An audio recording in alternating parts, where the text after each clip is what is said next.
Patch management is typically an involved process that ranks high on the to-do list of system administrators.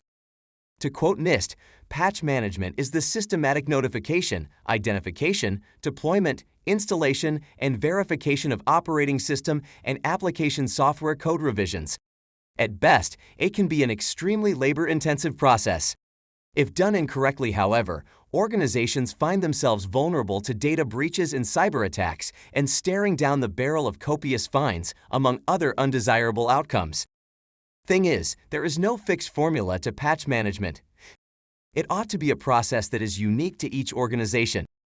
This is because no two organizations share the exact same operating systems, versions, storage locations, and device users. These factors inform your patch management policy. In addition to these variables, which present significant challenges as is, patching has an added time sensitivity element. Some of the most high-profile cyberattacks such as NotPetya and WannaCry saw the success they did as a good number of organizations failed to address the EternalBlue vulnerability in a timely fashion.